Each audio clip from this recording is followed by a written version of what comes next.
Hello everyone, welcome back to another tutorial. Today we are going to discuss some other sketch tool which describe in the direct sketch gallery.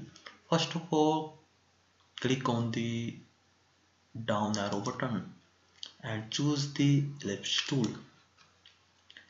Here in the ellipse tool, first of all you have to specify point. Click anywhere on the screen.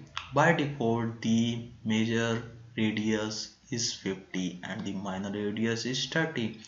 You can change the major radius in the major radius edit box,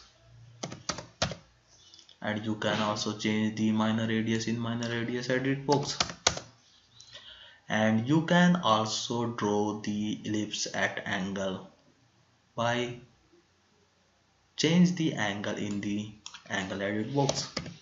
You can see the ellipse at 45 degree is drawn. Click on the OK button.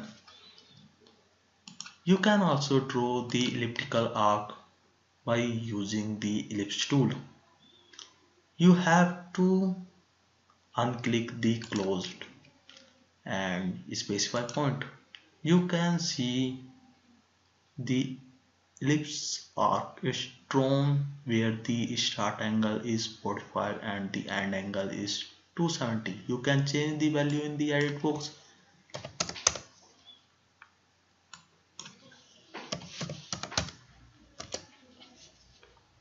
Here is the angle 0.